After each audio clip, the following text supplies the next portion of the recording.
Breaking news చూస్తున్న మంత్రులకు తెలంగాణ ప్రభుత్వం కొత్త వాహనాలు అందించింది. గత బీఆర్ఎస్ ప్రభుత్వ హయాంలో కేసీఆర్ కాన్వాయ్ కోసం 22 టయోటా ల్యాండ్ క్రూయిజర్ వాహనాలు కొనుగోలు చేశారు. ఎన్నికల్లో పార్టీ ఓడిపోవడంతో కొత్త వాహనాలు అలాగే ఉండిపోయాయి. ప్రస్తుతం సీఎం రేవంత్ రెడ్డి పాత కాన్వాయ్ని ఉపయోగిస్తున్నారు. బీఆర్ఎస్ హయాంలో కొనుగోలు చేసిన ల్యాండ్ క్రూయిజర్ కార్లకు కాంగ్రెస్ ప్రభుత్వం భద్రతా ప్రమాణాలకు అనుగుణంగా తీర్చిదిద్దింది. అనంతరం ఆ వాహనాలను మంత్రులకు కేటాయించింది. ఒక్కొక్క వాహనం ఖరీదు 4 కోట్ల రూపాయలు కాగా భద్రతా ప్రమాణాలకు అనుగుణంగా తీర్చిదిద్దిన అనంతరం మొత్తం 22 వాహనాలను మంత్రులకు కేటాయించారు. ఇక దీనిపై మరింత సమాచారం మా పొలిటికల్ బ్యూరో చీఫ్ రామ్ అందిస్తారు. రామ్, చెప్పండి.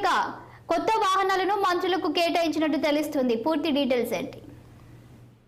ప్రస్తుత రాష్ట్రంలో కాంగ్రెస్ పార్టీ ప్రభుత్వం ఏదైతే మంత్రులు మొత్తం సీఎంతో సహా 12 మంది మంత్రులు ప్రమాణ స్వీకారం చేసిన తర్వాత కొన్ని రోజులకి తమ బుల్లెట్ ప్రూఫ్ వాహనాలు ఉన్నప్పటికీ కూడా అవి పాత వాహనాలు సరిగా నడపడం కానీ సరిగా కాన్వాయ్లో నడవడం కానీ ఇబ్బందిగా ఉన్న నేపథ్యంలో గత ముఖ్యమంత్రి కేసీఆర్ హయాంలో మళ్ళీ మూడోసారి అధికారంలోకి వస్తామని చెప్పి ఏదైతే కేసీఆర్ అంతా కూడా ఆలోచించారో ఆ నేపథ్యంలోనే ల్యాండ్ క్రూజర్లు బండ్లను వాహనాలను కొనిపెట్టడం జరిగింది. అది ముఖ్యమంత్రి రేవంత్ రెడ్డి బాధ్యతలు చేపట్టాక కూడా దాని గురించి ప్రత్యేక చర్చ జరిగింది. ఒక్కొక్క వాహనం 2.5 కోట్లు, దాని తర్వాత మొత్తం బుల్లెట్ ప్రూఫ్ వాహనంగా తీర్చిదిద్దడం, అన్ని రిపేర్లు చేయించడం కూడా దాన్ని మొత్తం అమర్చడం, దాదాపు 1.5 కోట్ల రూపాయలు, దాదాపు 4 కోట్ల ఒక్కొక్క వాహనానికి 4 కోట్ల రూపాయలు కూడా అవుతుందని చెప్పి అంచనా వేశారు. అయితే ముఖ్యమంత్రి రేవంత్ రెడ్డి 4 వాహనాలు, అందులో land cruiser Toyota land cruiser వాహనాలను, అదేవిధంగా డిప్యూటీ సీఎం బట్టి విక్రమార్క 2 వాహనాలు,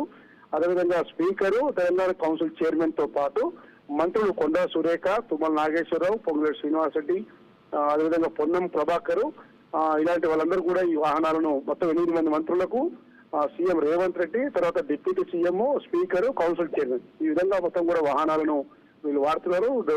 ఈ టయోటా ల్యాండ్ క్రూజర్ వాహనాలు పెద్ద ఎత్తున ఆదాయానికి గండి కొట్టాయని చెప్పి రాష్ట్ర ముఖ్యమంత్రిగా బాధ్యతలు చేపట్టిన కొత్తలో కేసీఆర్ పై విమర్శలు కూడా చేయడం జరిగింది. ఈ విధంగా ఇలాంటి దుబారా ఖర్చులు పెద్ద ఎత్తున పెట్టారని చెప్పిన ముఖ్యమంత్రి రేవంత్ రెడ్డి ఇప్పుడు మళ్ళీ అదే వాహనాలను పోలీసు అధికారులు కానీ సెక్యూరిటీ వింగ్ అధికారులు ఇచ్చిన సూచనల మేరకి తీసుకోవాల్సిన జాగ్రత్తలపై ల్యాండ్ క్రూజర్లు టయోటా కంపెనీ చెందిన ల్యాండ్ క్రూజర్ వాహనాలను ప్రస్తుతం మంత్రులు సీఎం రేవంత్ రెడ్డితో సహా వాడుతున్నారు. Shaji, thank you Ram.